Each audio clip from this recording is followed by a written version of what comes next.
Fabulous. Hello, all. An official welcome to our second What Comes Next group coaching call.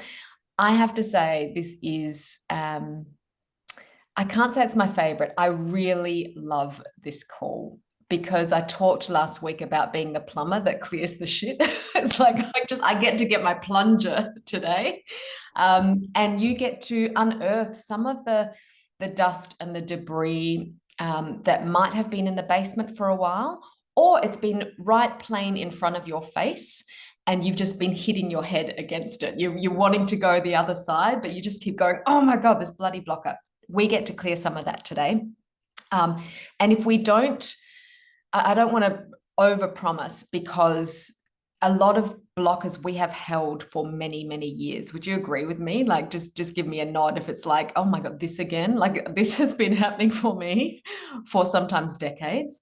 So I don't want to overpromise that everything's going to be gone as of an hour and a half from now. But I would say that you will leave with a toolkit to clear blockers that have been there for a long time, and also new blockers that come up.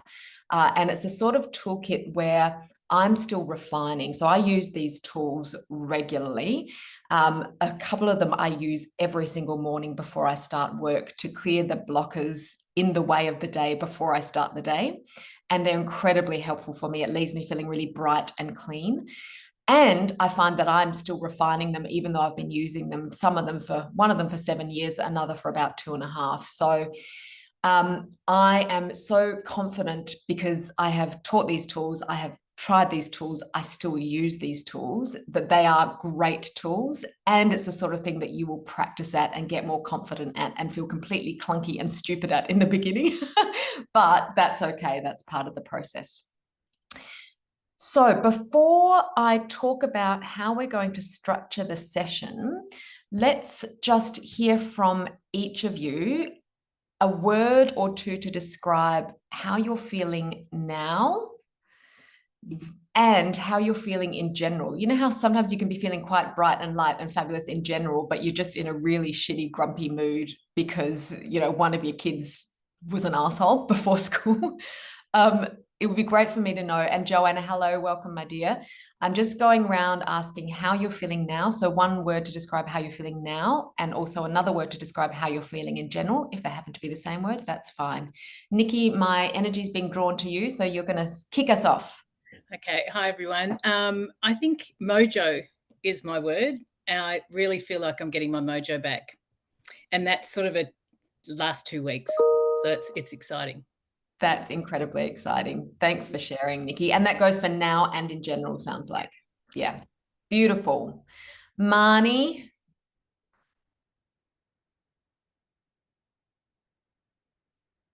Oh, sorry, lovey. Your mic's off. Sorry, I'm rusty.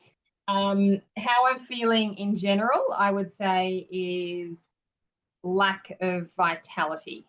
Yeah. Or whatever the more concise version of that is. Dull. Yeah. Yeah, like buried. Oh, yeah. Okay, cool. I mean, not under cool. the weight of things. Okay. I think that's like an emotional response to difficulty, because I've actually shifted the goalpost on a few things, like career-wise, really since I started doing this, and noticing things that like that whole, I've never done this, like trusting what's happening is working for me. Never have I trusted but I've literally like signed to end a job, and an hour later I get a call about another opportunity. Like, it's actually been a bit uncanny.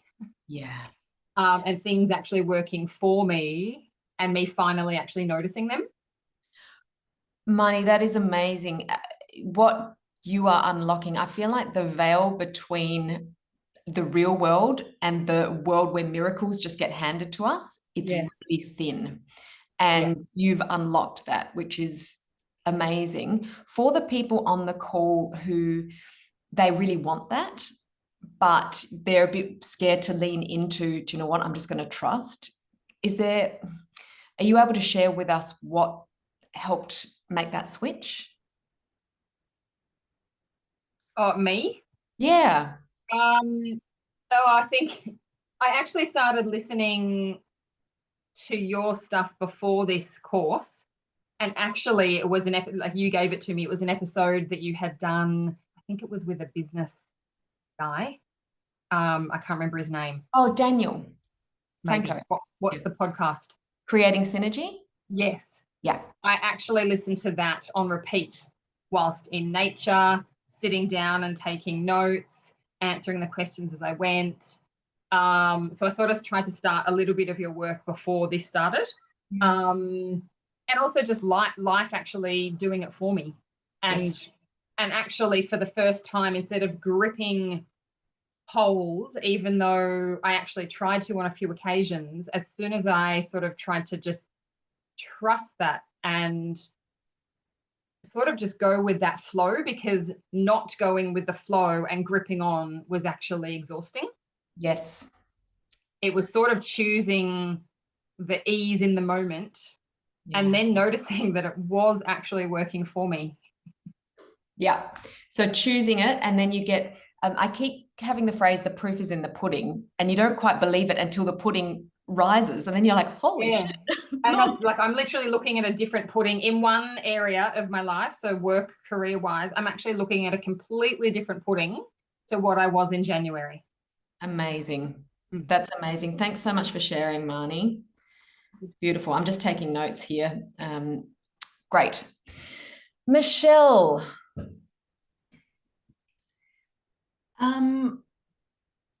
I wasn't going to be as articulate as Marnie. I was just going to go with flat. Thank you. I really liked that phrasing of sort of like depleted of vitality that Marnie had. And I think that's probably a fair representation in general. And then even particularly today, just sort of feeling my world's been really, really busy, and I've got that sensation of, paddling really, really fast underwater, but not getting anywhere fast. And sort of feeling that it just for whatever reason this morning, I think it's because there's nothing, the urgency is not there this morning, and that adrenaline's lowered, and I've just gone, yeah. But I kind of balanced that with probably the faith that I think Marnie was talking to as well. And I don't know whether we're on the same page today, Marnie, but I definitely feel like if I'm in a flat place, maybe this is the spot to rest, because I've got the faith that I'm in the right place for me now. But this is the icky part. Yes. This is the icky part. It's the void before the change is the big message I'm getting through. And like my yes sign is like my big yes sign, like pay attention gem, is tingles up and down the spine. And I've just got full tingles when I think for you, dear Michelle, that you need this rest time, that on the other side of this, there is much brightness and lightness. But if you don't rest, it's like you build your own blocker over the top of that. You're just like, no, excuse me, I'm not ready for that yet. Yeah. So yes. Resting, allowing the flatness, which is exactly what you're doing, is wonderful. The other thing I want to share, and this is for everyone, when you wake up and you're feeling really flat or dull, or, when you wake up feeling, and this could be just perimenopausal me, really like narky, I have learned that you can almost go, yes, because on the other side of that, if you can pay attention to what that's trying to tell you and do the work to either sit in it or overcome it, whatever you're being taught to do, you actually earn more brightness, more lightness. So it's through that challenge that we then earn this reward of more lightness, levity, brightness, vibrancy, whatever you want to call it. So that Michelle and Marnie, that dullness, that flatness you're talking about, I know it sounds strange, but I think it's a great sign, because I think there's more coming. And Nikki, it's not to say that you and your mojo is like, oh, I want dullness and flatness. You've actually earned the mojo. You don't want it to be like this all the time, because then you're not having the challenges that allow you to earn the next level. But we need these periods where we're like, oh my God, I'm fully uplifted. So really enjoy that, because we will always have more challenges coming our way, because that's how life works. Beautiful. I think you shared that incredibly articulately. Thank you, Michelle. Joanna. Hello, am I working now? You're working. I didn't actually hear anything of the beginning up until part of Marnie's. I kind of got the gist of what you might be asking, but can you just clarify so I don't say the wrong thing? Oh, of course. Beg your pardon. One word to describe where or how you are feeling now, and one word to describe how you're feeling in general. And if they're the same word, that's totally fine.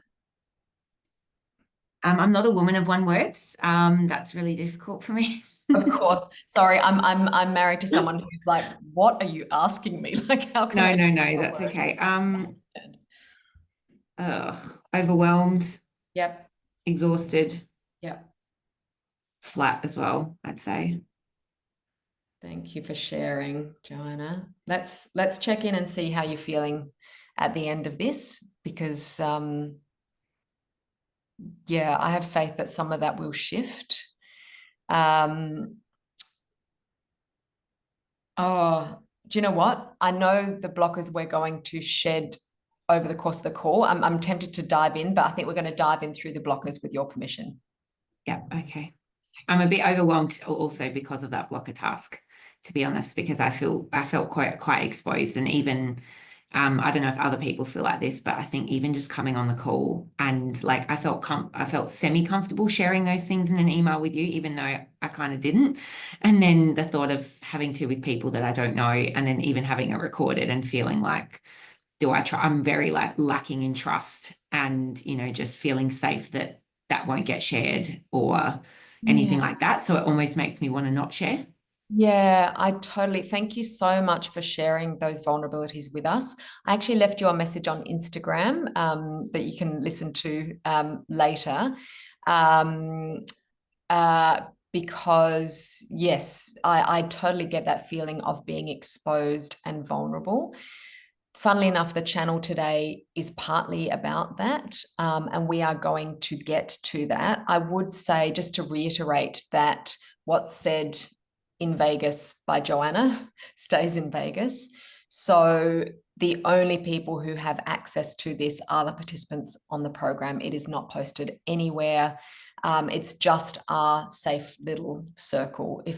Just to reiterate that, if that helps at all, Joe. Now, I kind of know that, and I'm sure everyone else is the same, but you still can't help but feel like, yeah, just a bit untrusting and, yeah, vulnerable with it all. Yeah, understand. And I would just, what Marnie was sharing before, the choosing to trust and then feeling the ease of that choice. Joe, I'm not sure if that feels available right now, and it's okay if it's not, and Nikki, you're saying you felt the same. Maybe play with choosing to trust that this is the right place, that you have shared the exact right things, not just to help yourself, but everyone. And that this feeling of naked, raw exposure, you will learn to like it.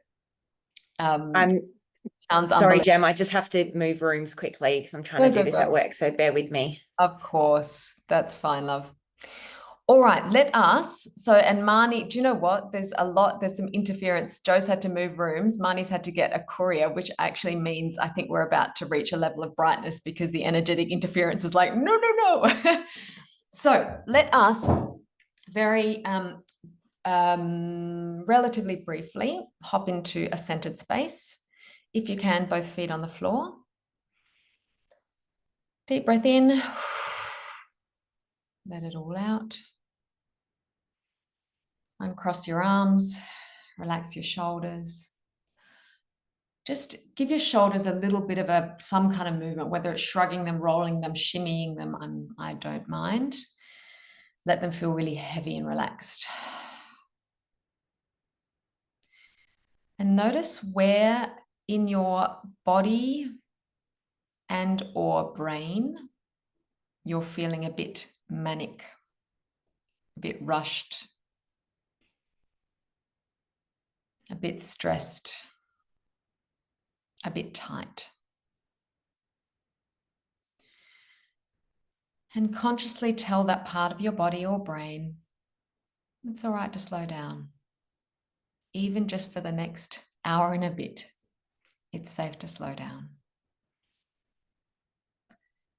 Another deep breath in and out.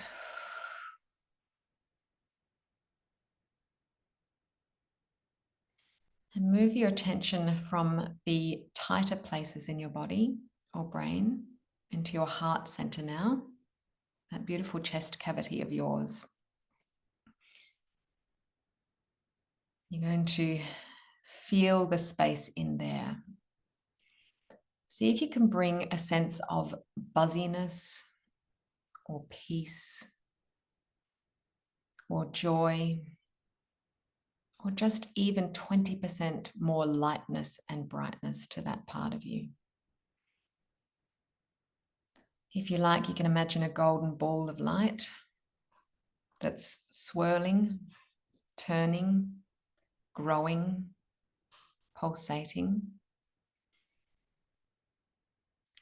And you're going to let that ball of light fill up every space of your body, every cell, and even in the spaces between the cells.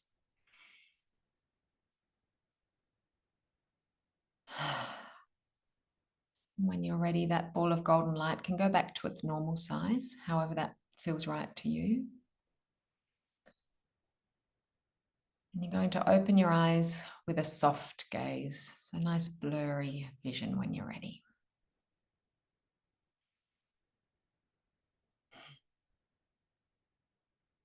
Very good. Well done all. So how does our session today work? We are going to, I'll read through the channel as per usual, and it's particularly around blockers this week. And then we're going to make it fun. I've taken every single blocker that you have provided and I've put each one on a card because there are 22 of them. So we may not get to all of them. We are going to trust that the cards I draw are going to be the right ones. As I draw a card, depending on what that blocker is, you are going to hear either a reframe, there might be a tool or a technique or a tip I share with you. There might be an answer to a question. I want to be really clear that some of the tips I give are going to be really quick and others I'm going to dive into. This has nothing to do, if it's your blocker, of how important your blocker is. It's just some of them we can move through quickly. And others I want to really dive into to teach you a tool or technique, because that blocker is useful to teach that tool with, if that makes sense. So like I said before, you'll be left with a toolkit of tools that you can use to clear blockers now, to clear blockers in the future. And like with everything here, it's a choose your own adventure thing where you pick the tools that work for you at the right time. And you might feel really drawn to one tool, and that can be your tool for the rest of forever. Or you might play with one tool in April and then move to another one in May. It's totally up to you. So let's get into the channel. As we did last time, Kat and I will share this channel with you in the email that's coming out tomorrow. So if you'd like to just take a load off, close your eyes and relax, however you'd like to relax, feel free. Dear ones, it is time to lighten the load, to shed the fears and doubts and heavy beliefs, to let go of the baggage you have been carrying just in case you need it. You need it no longer. It is time to travel much, much lighter. Some of you are currently blocked from shedding your blockers because you are scared of shedding your blockers. What will it be like to feel that free, you wonder? Will I feel too exposed, too naked, too light? Who will I be without my old stories? What could life look like if the blockers that have held me back for so long are no longer there? The possibilities seem too many. The sky seems too high. Your life feels too light. We wish to say to you, and we do this with great love, this is nonsense. Humans crave familiarity, and you are very used to your blockers, so it's understandable, but it is nevertheless nonsense. The fact that you are here now, listening to these words, is your sign that you are ready to shed the old winter's coat that smells of must and mothballs and step into the fresh spring sunshine. Some of you are now thinking, but how? How do we do that? Well, in part, this is what this call with Gemma is about. You will learn tools to overcome current and future blockers, but a bulk of the responsibility lies with you, with a decision that you can make here and now to trust that it is safe to let go of your blockers, that you will be supported, that life will show up for you as it needs to, that it's safe to play, that it's safe to feel free and light. If the following words resonate with you, please repeat them out loud if you can. And this is me coming in to say, if they don't resonate, don't repeat them. Only repeat words out loud that actually feel like there's resonance there for you. Okay, first phrase is, I choose to let go of the blockers that keep me feeling heavy.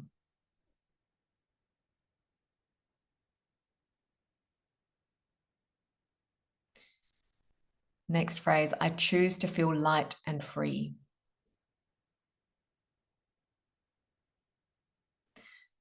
I choose to live life with a sense of play, joy, and vibrancy.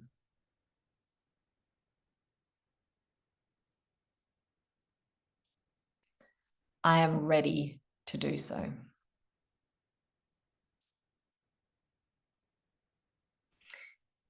And the channel ends with great love and great faith in your ability to shed the old and start living the new. Can I check in? Reactions, if any?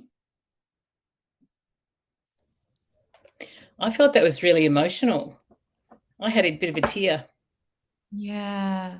What was the emotion? Can you identify that? It was the letting go.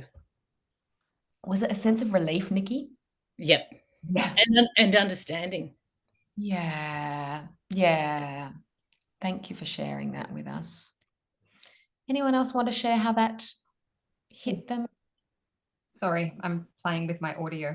I will. I feel like there was a sense of grief to start with. Yeah. And then the relief. Thank you. That's incredibly important to note that, because anytime we move past an old identity, we grieve that identity, even if it has not been helpful for us, even if we are so ready to let it go. It's like an old friend. It's like, oh, sweetie. Yeah. It's comfortable. Yeah, that's right. It's someone who's been by your side for however many years. And I taught my brother a tool that I'll teach you today.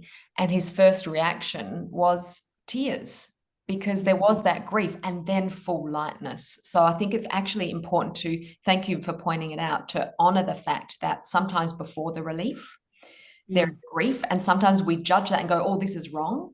That's actually just part of the cycle of shedding and moving to the next thing. Thanks, Marnie.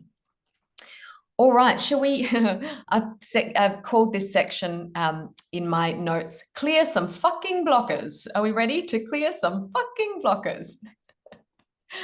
Let us shuffle. Anyone else need to say anything before we do clear some fucking blockers? Don't want to move on too quickly. We're good? All right, excellent. Let us see what comes up first. This is how I do oracle cards. When a card falls out, that's the one. Okay. Being conscious, and quite a few people who weren't able to make today have put in their blockers too. So some of these will be submitted by them as well. Being conscious that anytime I take for myself, then takes away time from tasks or from someone else. So I think the blocker here is, but if I spend time here, then I'm not giving here or here or here. couple of reframes here. The first, I'm not sure why, but my daughter comes to mind. I remember walking with her to kindy. She's now 14. She was 4 at the time. And she said, "Mummy, there's just so much love. And if you run out of love, you just ask for more love." And I was like, holy moly, she lost her, 3 to 4 year old old soul wisdom as she became a sassy teenager, which is normal. She'll find it later. But we have we have inherited this belief, which is simply not true, of scarcity, that there is limited love, resources, time. And it makes sense, particularly around time. We have a 24-hour clock. We have a 12-month calendar. This, I read about a concept a few years ago that I started to play with and found it worked. And I want to be really clear that when I first heard about it, I was like, bullshit. I was like an alpha consultant. If you looked at my calendar 5, 6, 7 years ago, I had every 15-minute block blocked out for a task. Like, it's been a massive shift in how I consider time. But I read about a concept called Einstein time. It's called Einstein time because obviously Albert Einstein talked about it. I think you've probably all heard that time is relative, that all time is happening at all the time. So past, present, future, it's all happening at once. What Einstein talked about is that time stretches and contracts according to where our energy is at. He was so ahead of his time. He was starting to get into quantum physics. And at first I was like, that's not true. But then when you check with your experience, have you had times where you've been working on something and you've just got it done?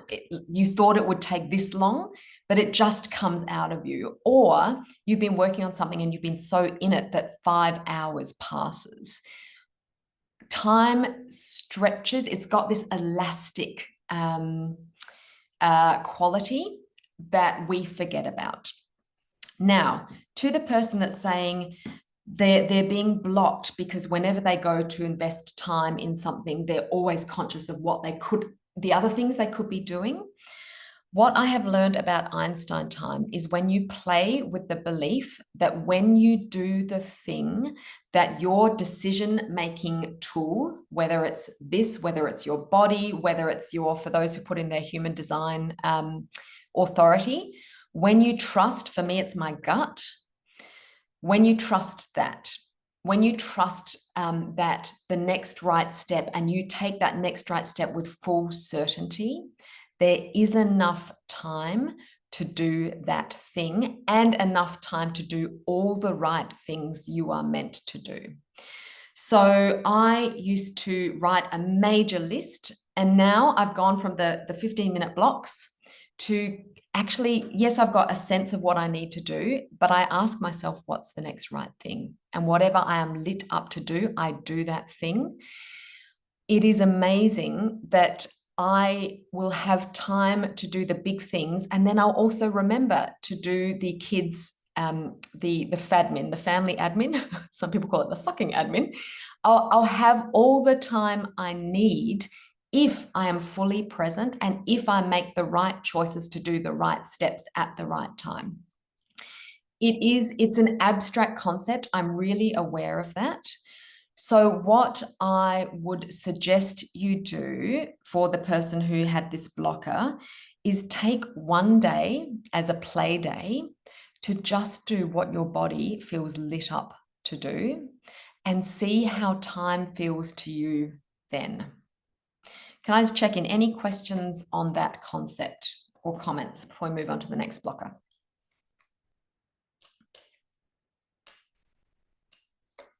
No? I will quickly comment. I'm trying to form it in my head. Yeah, sure. I am one of those people that wasn't my blocker, but I definitely feel it. Yep. I think we probably all do, and parents and people working, it's a lot. Yeah. I am one of those people that can make myself busy. Yeah. Even if I'm not working for a long period of time, which has never happened except for right now, I am still as busy as I was working and parenting and studying, like just as busy. It's actually madness. But I did allow myself to have a day last week, and it wasn't actually quite intentional, like you're saying. But gosh, I felt like a kid. I felt like a child, like that had, gotten out of school, like taken the day off school, and it was actually quite amazing. But I find it difficult to balance the capacity to do that with reality. Yes. And this is the Pantene commercial, for those of us who grew up in Australia in the 90s. It won't happen overnight, but it will happen. I don't want to say you have to. It took me a couple of years to decondition myself from this belief that I do these things and I order them and it's like manic rush, and I fill my days. So I would say a couple of things to you, Marnie, and to everyone who comes against this blocker. First up, in order to create the space where we feel able to play, we need to be just as clear on our no sign as we are on our yes sign, which means going, actually, what are the things that are filling up? What's the white noise that I don't need to do anymore? The second thing is it's the proof in the pudding piece, because the two single most profitable ideas I've ever had have come when I've gone, fuck it, I'm going for a walk at 2 p.m. on a Wednesday. Or I don't feel like doing this. I feel like deadheading the roses, and it lands.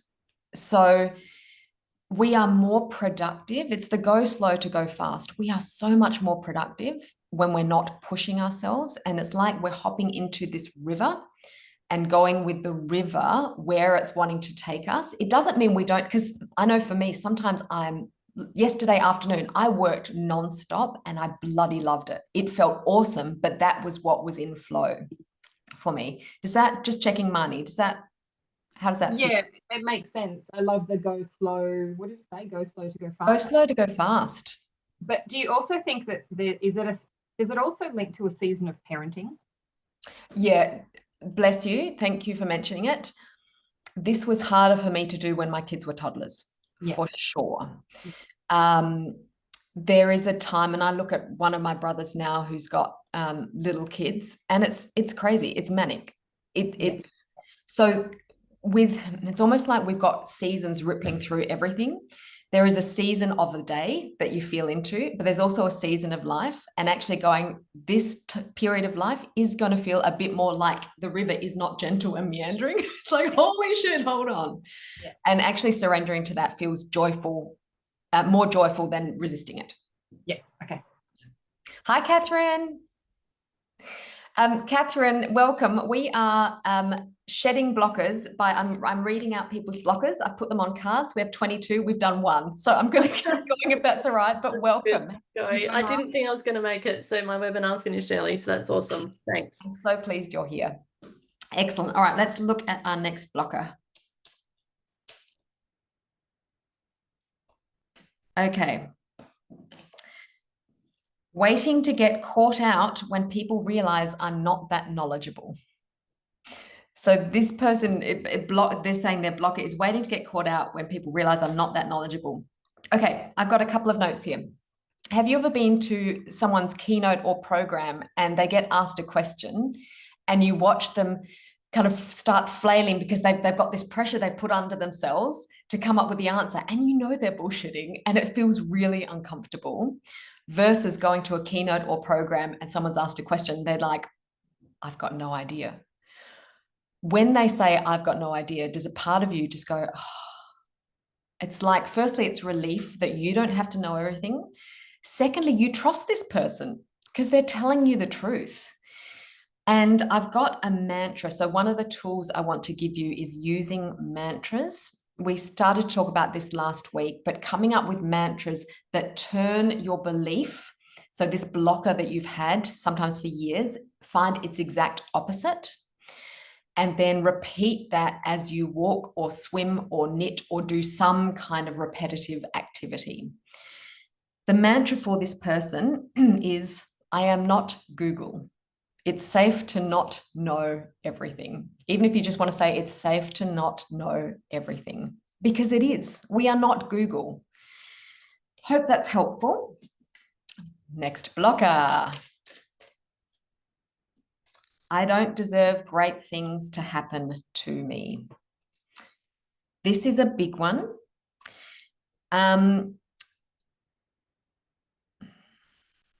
Sorry, this is me deciding which avenue to go. Okay. Yep. I am going to teach you a technique that helps your unconscious mind catch up with your conscious mind. Because I think all of us who have this kind of belief, this is a very deeply held belief that probably came up in childhood, and it feels quite heavy. And we all hold these kind of heavy beliefs that we've been carrying for a long time. What happens is our grown-up conscious mind will go, yeah, of course, intellectually, I know I deserve great things. But a part of us, our subconscious mind behind the scenes, doesn't believe that. And because the subconscious mind processes information so much more quickly than the conscious mind, it tends to rule the roost. So what we're going to do is we're going to turn this belief on its head. We are going to come up with the opposite. And if you can actually do this with a belief that works for you. So if you actually go, no, this is not a belief that I have or a blocker I have, you might want to play with a blocker of I'm not enough. That has come up for a few people. So for those who have a blocker, I don't deserve great things to happen to me, you can turn that on its head and think to yourself, I deserve great things to happen to me. I deserve great things to happen to me. And I'll talk about how to use this in a moment.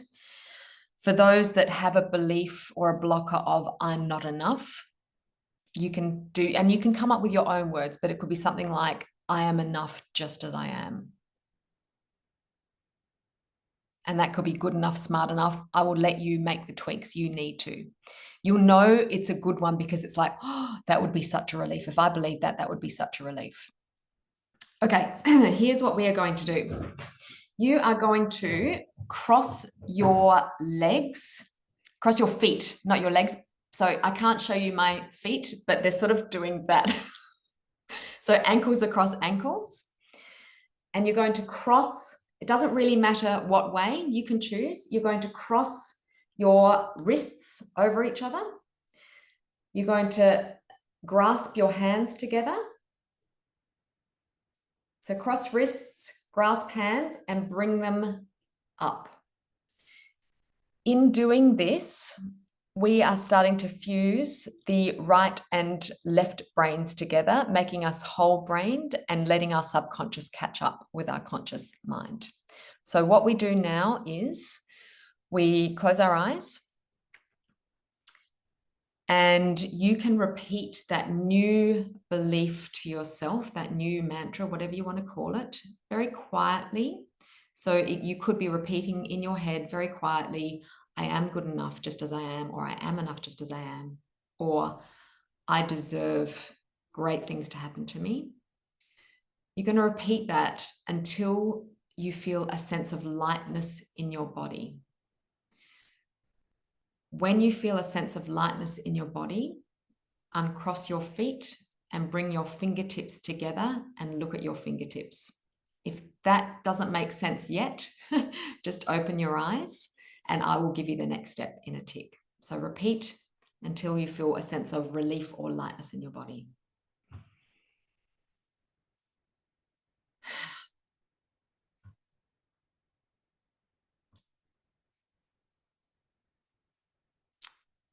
And then fingertips like this, looking down at your fingertips for at least 10 seconds.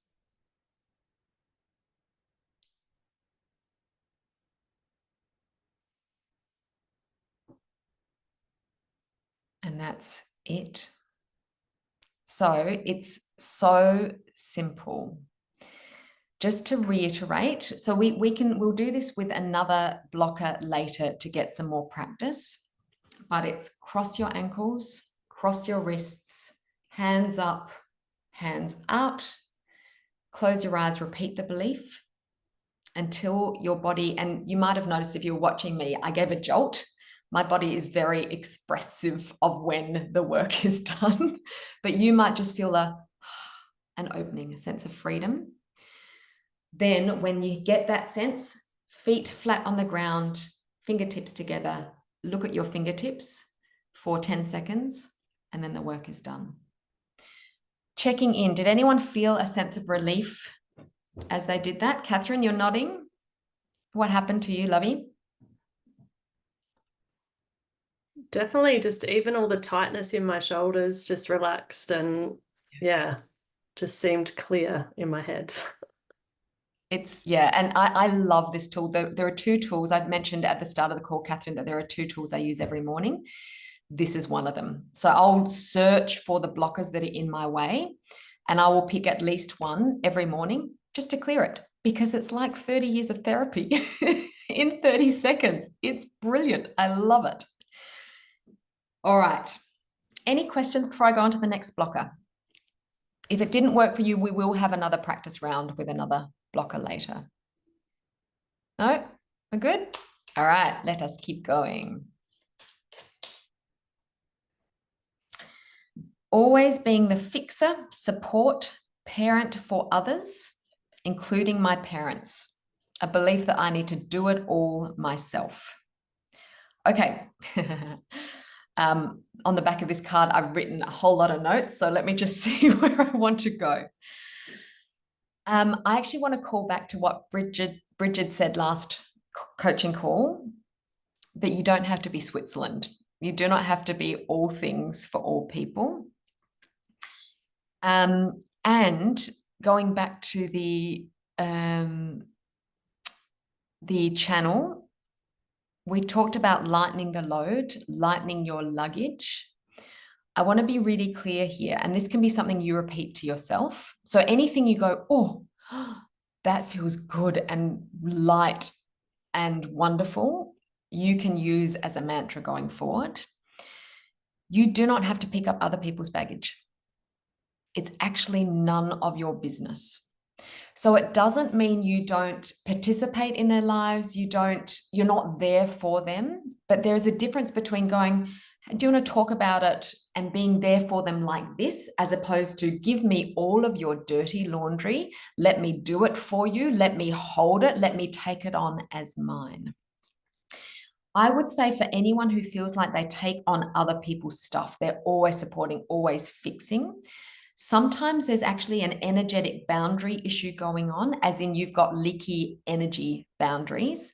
And most people are doing this completely unintentionally, but they're drawing on your energy. So if you're feeling flat more often than not, sometimes it's really worth almost doing a bit of a check-in. It's like, how are my energy boundaries going? Do I feel like other people are, I'm sure, with the greatest of intentions, being slight energy vampires and taking from this lovely bright energy that I have? A couple of things that you can do here. The first is, when you are with people who make you feel drained or flat when you are with them, imagine a bright, beautiful, I do plastic bubble. It's really clear, and you get to take energy in, but no one gets to take it from you. I personally also put a blue dome of protection. So for those who are into the woo-woo stuff, Archangel Michael, you put a blue dome of protection. You just imagine that over you. I had the urge to do it before my friend got into a car accident, that if she'd done a little bit more, she would have been not here. So this stuff actually really works. The other thing you can do is actually do a visualization. So let's do this together now. Can you bring to mind someone who drains your energy? You might not know why, but you just feel a bit flat or drained afterwards, or like they are leaning on you and it's becoming a burden. Imagine your beautiful, bright energy field and their beautiful, bright energy field, And at the moment, and there's no blame or judgment here, they've got one of those octopus hooks. Remember those stretchy octopus hooks? They've got one of those, or two of those, or three of those, or many of those in your energy. You're going to imagine yourself gradually just taking out each one, returning it to them, filling up any holes that are left with more of your own beautiful light.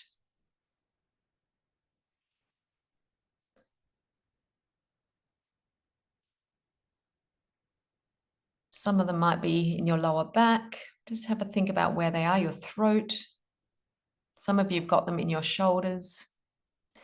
Any cords that are plugging into your energy, you're going to remove them. Send them back with love and forgiveness. Fill up any holes left with light.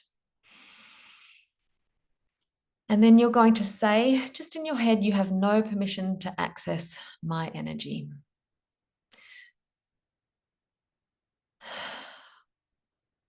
Seal up that energy field with your beautiful bright bubble.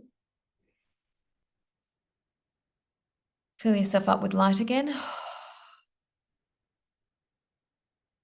And see how that feels. From this place, if this feels right to do so, practice saying out loud, I call back my energy. I call back my light. I call back my soul. I call back my vibrancy. I call back my lightness.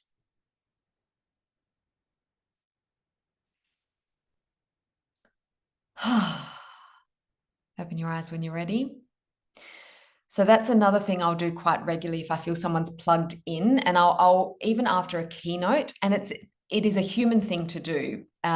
It's not, there's no judgment here, but if I feel like, oh, someone's just gone, she's a bit bright, I'm just going to get me some of that, I will unplug and protect. A couple of other things here. A mantra for you, if you feel like you are always being the fixer, support, parent for others, and so on. It's safe to lighten the load. It's safe to let go. And that could be something that you practice with this exercise. This comes from Psych K, by the way, psych as in psychology K, or it's something that you could say over and over as you are walking, running, swimming, and so on. One more thing to add here. Sometimes when we are used to being the one who does all the doing and all the supporting and all the fixing, we are getting something from that. It would not be in our lives if it wasn't serving us in some way. And sometimes it can serve us in the way of, oh, and my goodness, I have been here. If I'm fixating on your stuff, then I don't have to deal with my stuff. If your problems are that big and I need to be the one who's supporting you, then I just get to, you know, I'm fine over here. I don't need to look within. And it could also be serving you with a sense of importance, like I'm so needed. I'm really important. And these are all understandable beliefs. But what I would encourage those of us with this blocker to do is when we get a request, or even the request can come almost energetically. It's not asked of us, but we feel like we need to hop in and help and support. And our bodies, our decision-making techniques give that a no, thank you. Start saying no, just to a really small thing. If someone asks you to help move house, for instance, and it's just too much. It's like, thank you for asking. I really can't. I'm really sorry. I hope it goes really well. That's it. If you can start to say no when requests come in for you to give support, take on people's loads, it's the proof is in the pudding thing. You'll start to feel lighter, and you'll also realize it's okay to do this. You are not here to carry everyone else's load. They can carry theirs. You can carry yours. I'm going to move on with the next one. Oh, okay. Someone has a blocker that if they're not hustling, they are lazy. And they feel guilty when they rest. Reframe here is, until the Industrial Revolution, we did not have this worry. We moved effortlessly with the seasons. When it was winter, we let the soil do its thing and we stayed cozied up with cocoa until it was time to plant in the spring. When it was summer, we worked our asses off. When it started to be autumn, we harvested. And then we had a period of winter where we did very little. And the Industrial Revolution actually caused, this is a term I quite like because I think it's rampant, internalized capitalism. As in, we have internalized this pressure to feed the capitalist system of churning out widgets, work, of being productive at all costs. And in doing so, we have, you know how the Industrial Revolution started to really fuck up the planet? If we take that on ourselves, we start to fuck up our bodies, our energy, our vibrancy, our ability to give back. We start draining our battery because we're not tuning in to the seasons to go, do you know what? It's a winter now. I need to recharge until I'm ready and charged to give again. So, excuse me just a minute.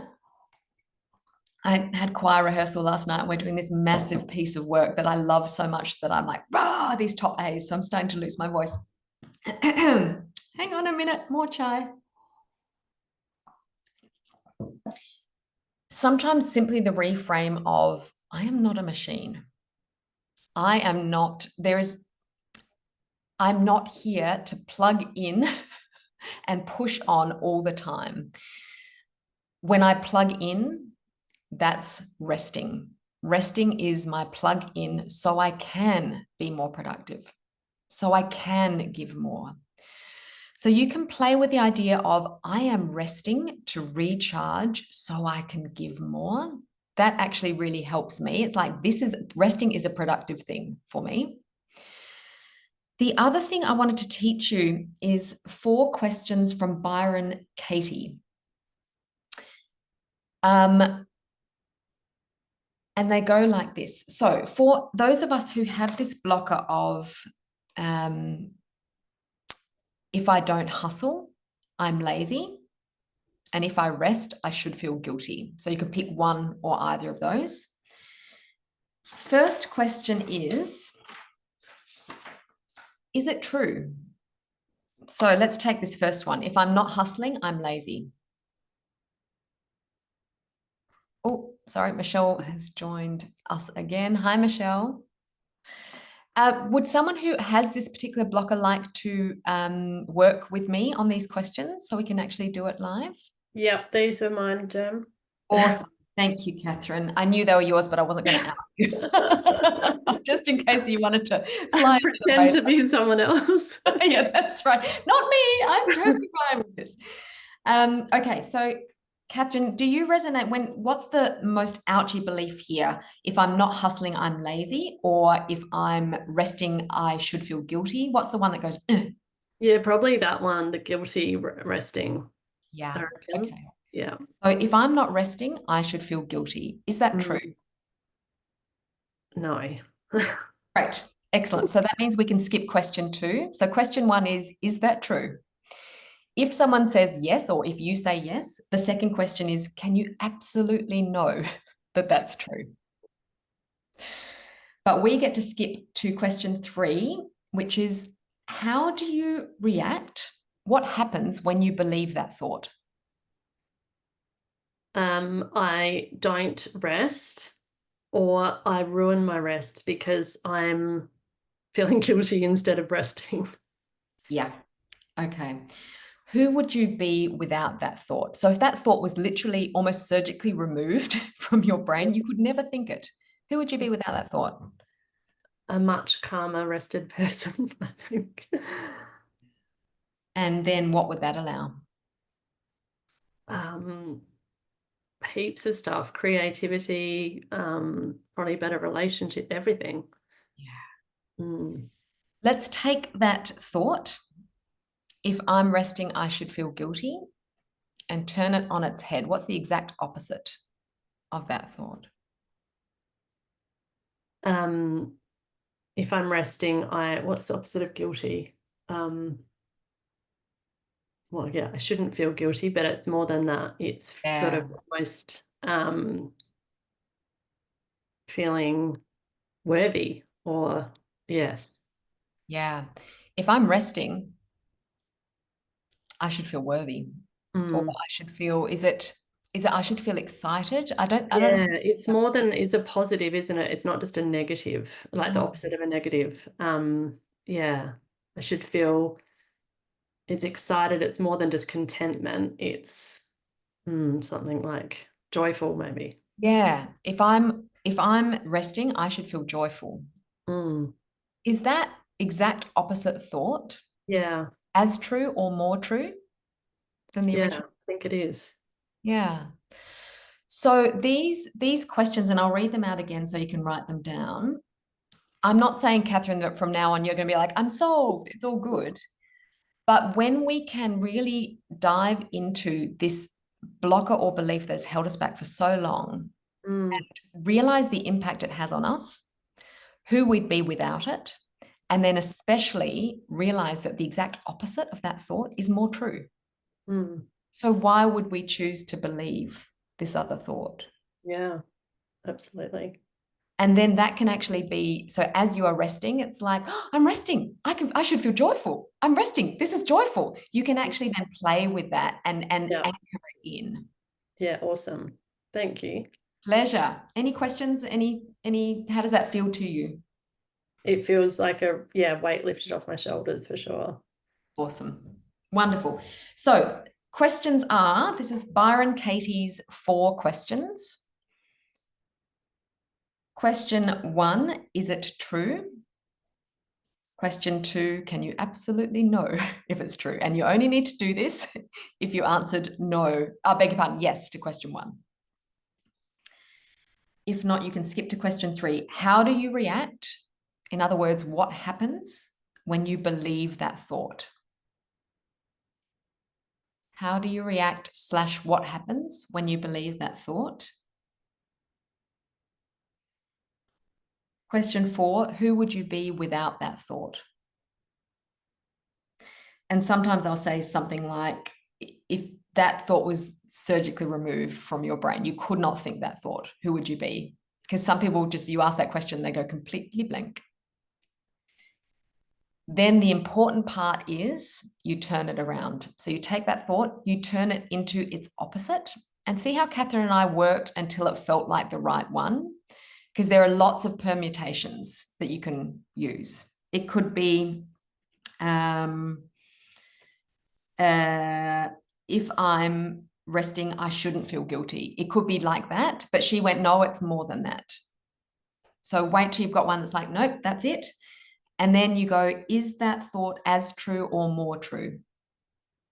So it's actually 6 steps here, really. Step 5 is turn the thought around to its opposite. Step 6 is that thought as true or more true than the original thought? And 9.5 times out of 10, you'll find it's actually more true. And just doing that plants the seed of doubt. Why am I believing this? It's actually not true. Okie dokie. How are we feeling, everyone? We good? Yeah? Okay, great. Let's check in the next blocker. Procrastination, time wasting. This has never, ever happened to me. I just get on with my work all the time. Okay. Few very quick tools that you can use. I'm going to rapid fire them. 5-minute timer. The thing that you don't want to do, but you know you should, set a 5-minute timer. Give yourself the complete option when that timer goes off that you get to stop. Such a good way of tricking your brain. Almost every time for me, I'm like, oh, actually, I'm enjoying myself. Why would I stop now? Second suggestion, really loud music that you love. It sounds strange. I wouldn't recommend if you're wanting to have a difficult conversation with your boss using this one. But if it's a task that you get to do on your own, and sometimes I'll play something quite intense like Don't Speak by No Doubt just something to actually override the fear, it works for me. The other option I will do is play music that makes me feel peaceful. So I'll choose one or the other. Next suggestion is choose the thing that feels scary but exciting, or scary but joyful, i.e. right. Do that thing first, but know that you've got a reward coming afterwards.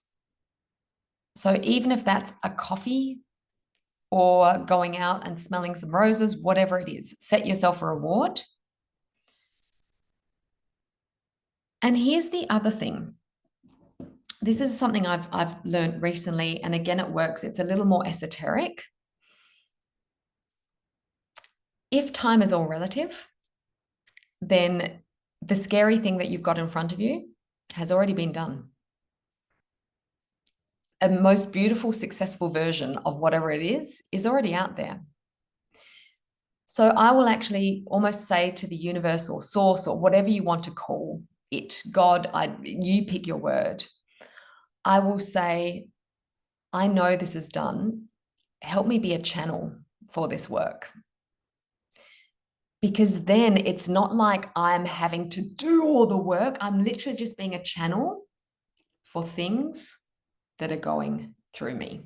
And that gives me a profound sense of relief. Every little thing is gonna be all right. Yes, that's my kids and I love that song. Thank you, Nikki. That's a great song to play, actually. I won't stop, keep singing. Okay, they are my top tips for procrastination. Any questions before I move on to next blocker? We're good. I'm just checking everyone's faces. Okay, great. Oh, this one jumped out.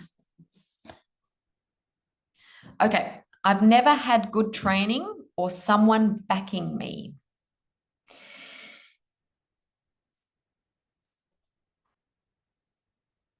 Whenever we have any belief, and I alluded to this before, it's serving us in some way.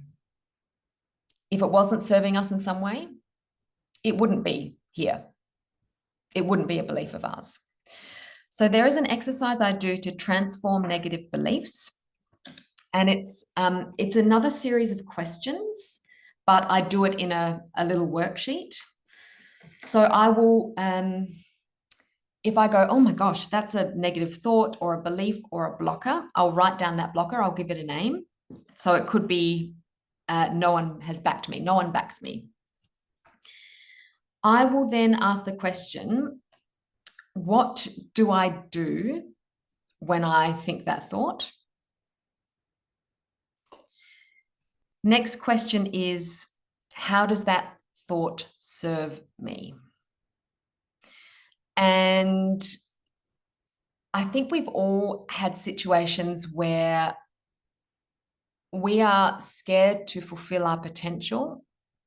So we kind of develop this belief that is a wonderful excuse for not fulfilling our potential. It wasn't the right time. This was in the way, whatever it is. Everyone has this. It is a completely natural tendency. But when you can actually say, so this belief, I've never had good training, someone has never backed me. How is that for the person who's got this blocker? How's that serving you right now? Then the next question you ask yourself is, how is this hurting me? If you can write down, how's it serving me? How's it hurting me? It provides very, very clear insight into why it's there, but also why you've got some motivation to let it go. The final question is, how can I transform this? What can I do to transform this negative belief? And it could be, in this instance, I'm going to ask for a mentor at work. Then I can't believe this belief. It can be really practical. It can also be, well, actually, I'm going to look at the evidence and look at all these people I've had backing me. Look at this awesome program I'm on now with all these fabulous people around me. So it's a technique I use probably once or twice a week. I will identify the negativity, give it a name. First question, what do I do when I think this? Second question, how does it serve me? Third, how does it hurt me? Fourth, what can I do to transform it? It's a really practical tool. I would also, a mantra you could use for the person who's got this is, I choose to back myself. I am the best backer of me. You can really play with this sort of thing. Keeping on going. What is next? Okay. Two came out together, and I actually think they're linked. Doing anything to avoid being still. Housework, eating, emails, and manically consuming content like podcasts, etc., to be productive. So I think what we talked about before, that workaround of actually, if I'm resting, I should feel joyful, is useful. I've got a few other suggestions here. For the manically consuming content, a mantra could be, I have all the knowledge I need right now. Because I know for me, can you see, I can't see myself, so I'm not, yeah, you can see all these books on my bookshelf. I have 1, 2, 3 more bookshelves because for so many years I was addicted. It's like, I'm not enough. I've got more content. And I'm so grateful for it in that I've got some lovely frameworks and theories and tools. But there came a point in my life I went, Jem, that is enough. You have self-helped. You are done. And it doesn't mean when I don't have that sacral, for me, that gut feel, that hut, yes, I would like to listen to this. Of course I listen to it. It doesn't mean I'm done with all learning, but I'm not in that manic phase of I'm not enough, I need to keep consuming to be enough. I've let that pattern go. So that mantra, I have all the knowledge I need right now. And when the next right thing for me to learn comes up, I will feel that in my body. It won't be a grasping, I need this. It will be a, oh, I get to learn this. This is so exciting. And that can be something, so linking it to not doing anything to avoid being still. I would suggest almost some exposure therapy here, in that give yourself 2 minutes of being still and then up the timer to 5 minutes. And you are not allowed to have a phone. You're not allowed to have a book. You're not allowed to have a podcast. You are just sitting on a couch or on the grass. If that feels really uncomfortable, you can do something like walking, or I mentioned knitting before. I don't know why I'm talking about knitting, but walking or knitting, something that is peaceful and you're doing something, but you are not consuming content. That is like a nice little easy step. All right. Any questions on that? Oh. Next blocker. Crikey. 3 fell out. Let's tackle them.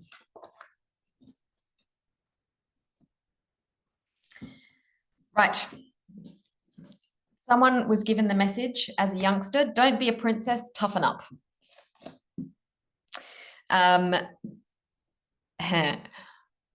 think with this sort of messaging from childhood that we took on as a powerless kid, sometimes we need to reclaim our power, and we reclaim our power by shocking the system. And my suggestion for shocking the system is to think of this belief, whatever belief, and you might want to call everyone else on the call. You might want to call up a belief that you got given as a powerless kid that still feels a little vulnerable and tender to you. Then you're going to say, fuck that. Fuck that. I am a fucking princess in this instance. Because often the things we were given feedback on, that we were told that we were too much or something wasn't right about us as kids, are the things that make us spectacular grown-ups. For me, I was often given the feedback, oh, she's so strong-willed. She's so strong-willed. And I thought, oh my God, that's right. Like, I shouldn't be strong-willed. What a fucking load of bollocks.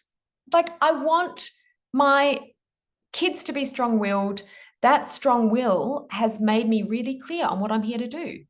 And it's made me really clear on how I can help others. I'm so grateful for it. So the thing that we try to squish in ourselves because we were told it was wrong as kids, almost always is the strength we need to play to. It becomes our superpower. So for this person, and you can think of this with your own tender childhood belief, for this person on the call, how can I embrace my soft princess side? What if that was my superpower? What if I let that superpower fly? What would life look like then? The other thing you can do is ask that superpower, what do you need? So you can actually journal to your soft princess. What do you need? How can I let you loose? And then for some reason, an analogy of a peach came to mind. I think we are told we kind of need to, for those of us who are given the feedback that we were too sensitive, we think we need to hide our softness. And I can tell you now, sensitivity is a superpower. In this age, to be an energy reader, to be compassionate, to lead with your heart, you are leading the world. You are up freaking there. Sensitivity is a superpower. Softness is a superpower. But instead of hiding it, what we can do, the analogy of a peach came to mind.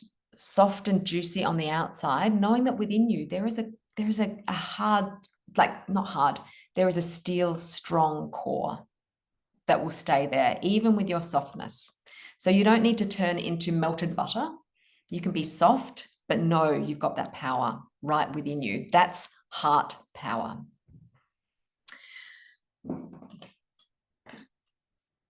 Checking in. I've been talking for a bit. Questions, comments, anything? I'll quickly just comment, that wasn't my blocker, but if I had written one, it probably would have been one. You just gave me an insight into my life patterns and everything. Before you were talking about those messaging, and before you said sensitivity, I always knew that mine was sensitivity, which was really crushed out of me as a child, like invalidated, all of that stuff, shamed for having feelings. When I did the strengths exercise with Gallup, or whatever that was, Gallup, my top one is empathy. And I've always known that. I can tap in a lot. Like I have that sensitivity. Someone can walk into the room and I can feel where they're at.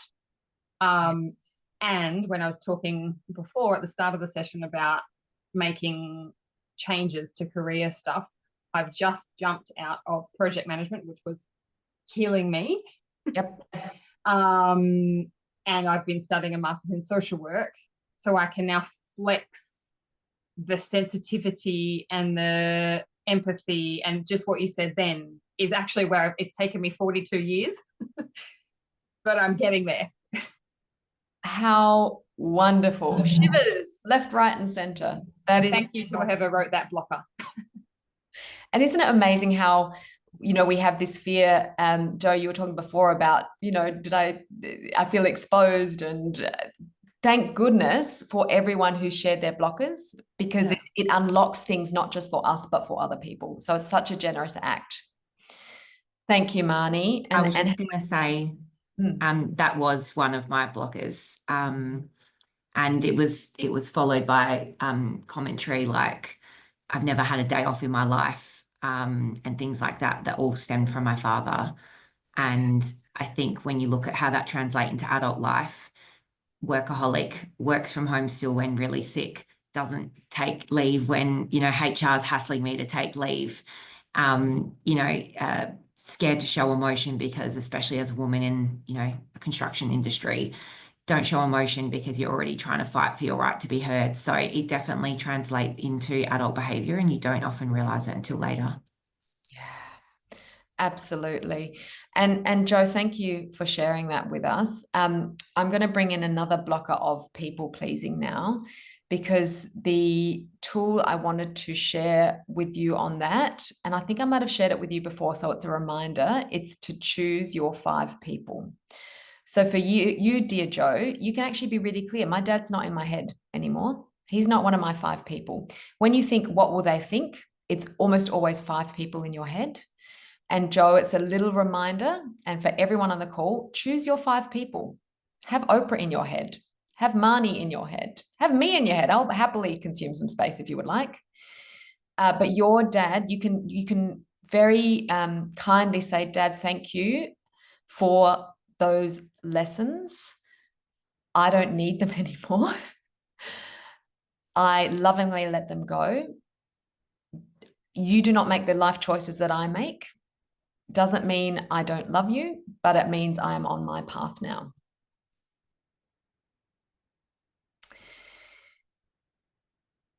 All right. Overthinker and a perfectionist. Yeah, no one's ever had any of that before, correct? I think most people who work with me tend to be very smart, tend to be very rewarded for being smart, and then they develop a habit of being in that thinking brain, in that left brain, because they've been rewarded for that. It makes complete sense. So my big thing here is, if you find yourself overthinking in a loop, if you find yourself being perfectionistic, the best thing you can do is take 30 seconds, 5 minutes, whatever you have up your sleeve to get into that right brain. The box breathing, in for 4, hold for 4, you know the drill. Meditation, creative pursuits, music, nature. The more you can incorporate this, as soon as you start to think, oh my God, I'm in a loop, you move straight to right brain. You actually wire the neural pathways to go, I feel stressed, I move to my right brain, which, as we know, is our whole brain.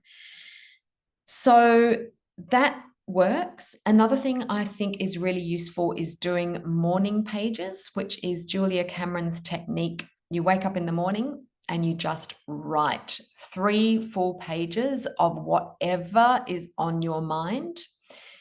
It can be so badly written. You're not going to read this again. It's not for anyone's purposes. It's for getting it out of your head and onto the page. If you need to do that during the day, it doesn't just have to be morning pages. It can be any time of the day pages. Just get it all out so it exists outside of your body. I do think there, for overthinkers and perfectionists, there is a belief inside that says it's not safe to let go. It's not safe to stop thinking. I have to keep all the balls in the air. I have to be the puppeteer that keeps all the shit together. So a mantra to play with is, it's safe to let go. It's safe to trust. And speaking of, the final tip I've got here is I found myself actually doing a bit of looping thinking at 5 a.m. today, and I just handed it over to the universe. I do. I'll say to, again, use your word, source, the divine, I don't mind. I'll just say, this is yours. You take this on, please. And it actually does help. It doesn't always go away straight away, but if you can surrender this worry, whatever you're looping about or getting perfectionistic about, it's like, I've done my work here. I'm going to surrender, hand it over to you. You take this on. To me, it works. All right. How are we going for time? We've got probably time for 1 or 2 more blockers. Someone's got a blocker of thinking they get bad luck. They feel hard done by. And the question they ask is, why me? So a few things I want to share here.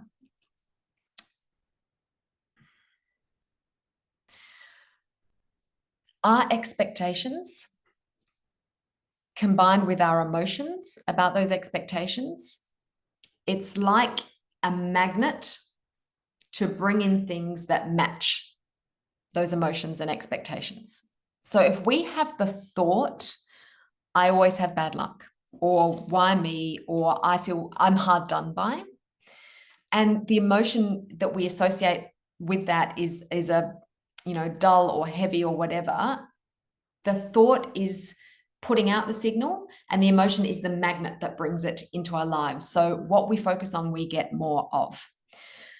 What I would like to help or to suggest to anyone who gets into victim mode, and we all do it, so again, no judgment, is think of the analogy of the cabin boy or girl versus the captain on a ship.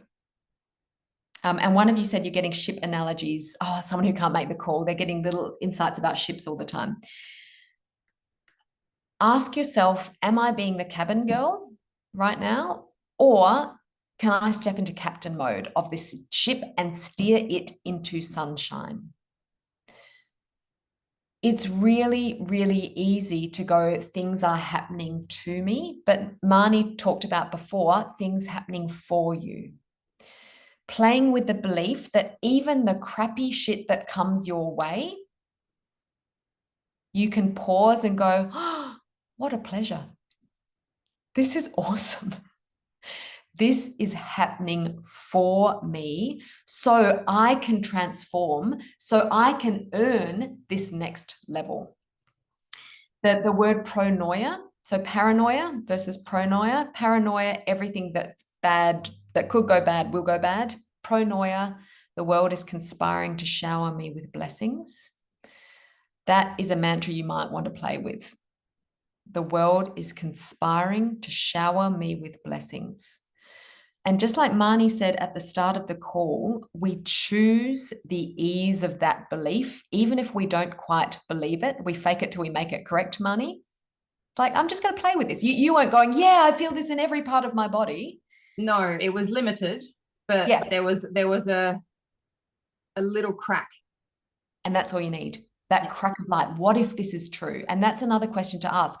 What if, maybe, perhaps, it doesn't have to be, I'm king of the world, and then I move forward.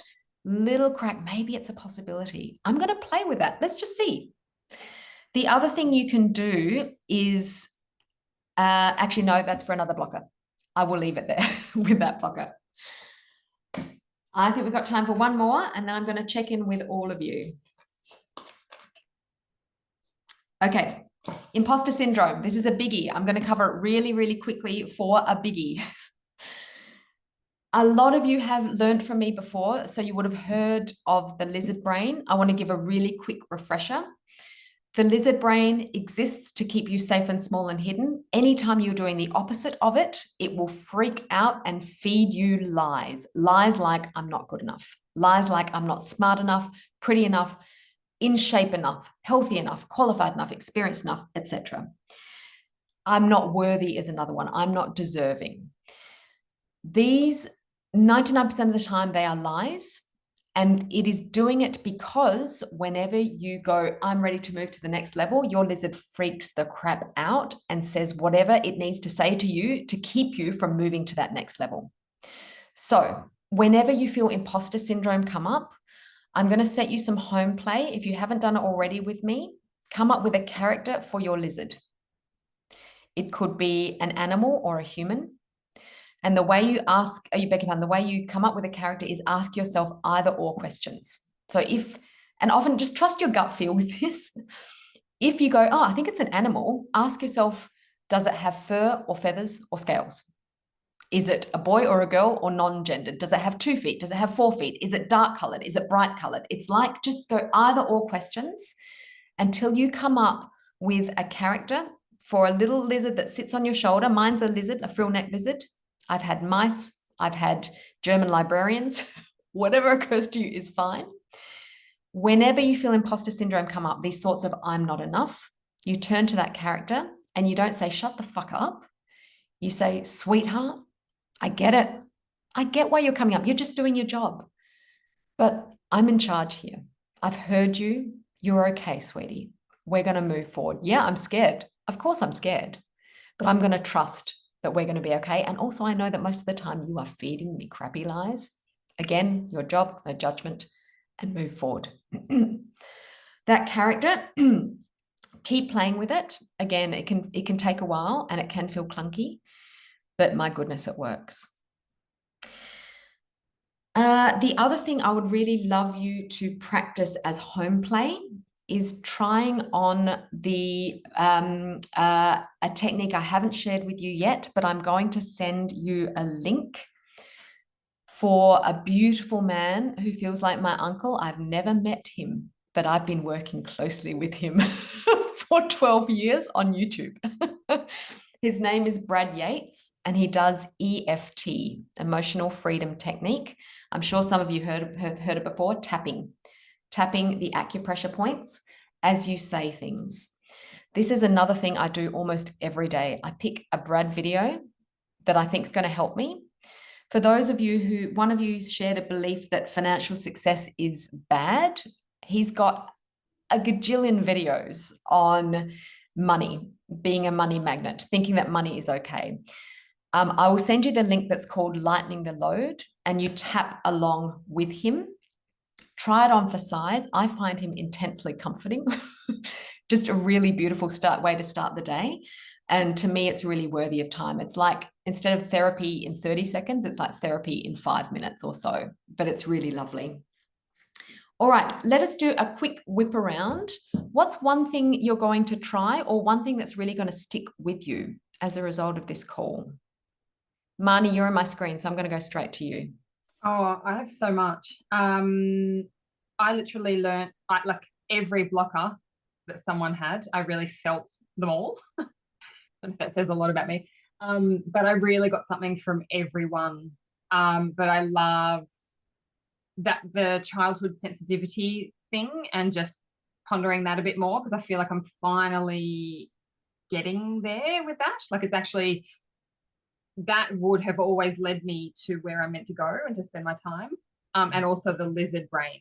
I think giving it a character and I know all about lizard brain, but it still happens to me. So I think giving it that character, yeah. Beautiful. Sensitivity is my superpower. I'd like you to play with that, because it's not just you're getting there. It's like you are using that as your edge in life. That shines first. Yeah. Thank you. Thanks, Marnie.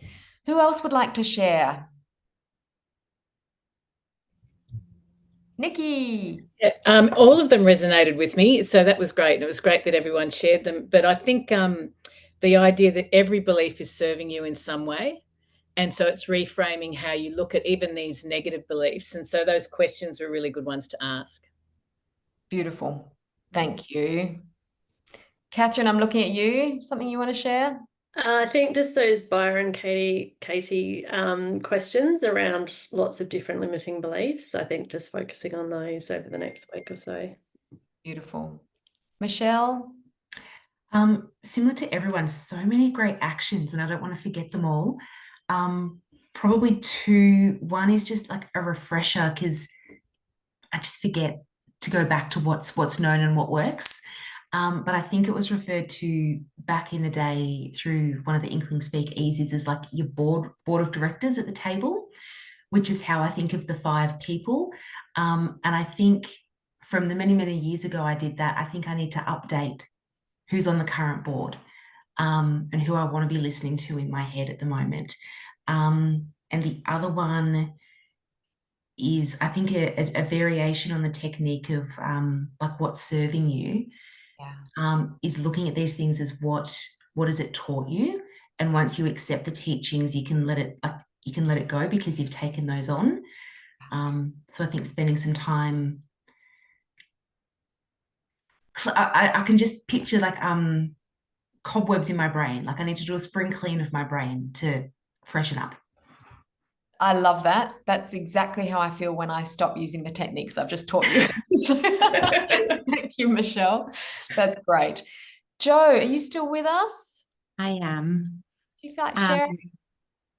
I think I'm still feeling like I feel more positive, but I still feel quite overwhelmed, because similar to whoever else said it, they all resonate. And then there's lots of activities, and then that kind of, my brain turns into the stock standard.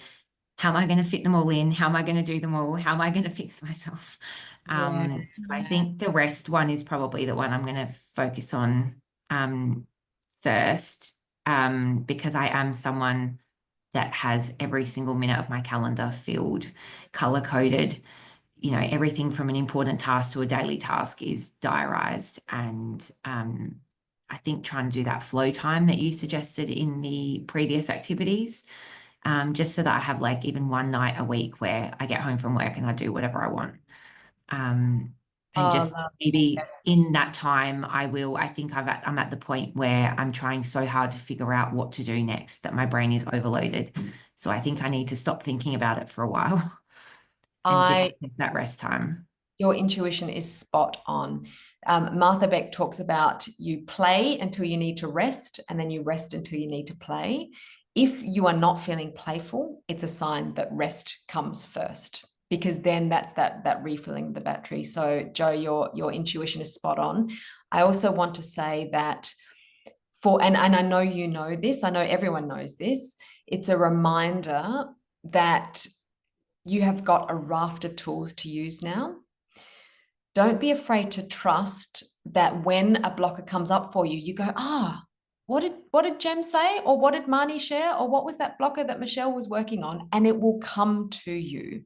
So we don't need to use the logical left brain to schedule and make sure.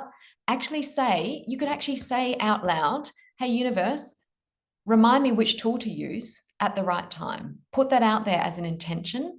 And then what you do now is to go, what feels juiciest to tackle now? And just focus on that. The rest will take care of itself like a beautiful river flowing. Like I said last time, I could spend all week with you, but we have come to an end. Thank you so much for being so open, vulnerable, brave, wise, caring, sensitive, empathetic, and loving. It's just a joy spending time with you. And there is an email coming out tomorrow with the next week. We get to start mapping our inkling of a gold. Do not let your left brain or your lizard start freaking out about this, because it's all play. All right. And I think that is it. Much love from me. Have a beautiful rest of your day. Thanks, Gemma. That was wonderful. Pleasure. Thanks, Bye. everyone. Bye, Take everyone. care.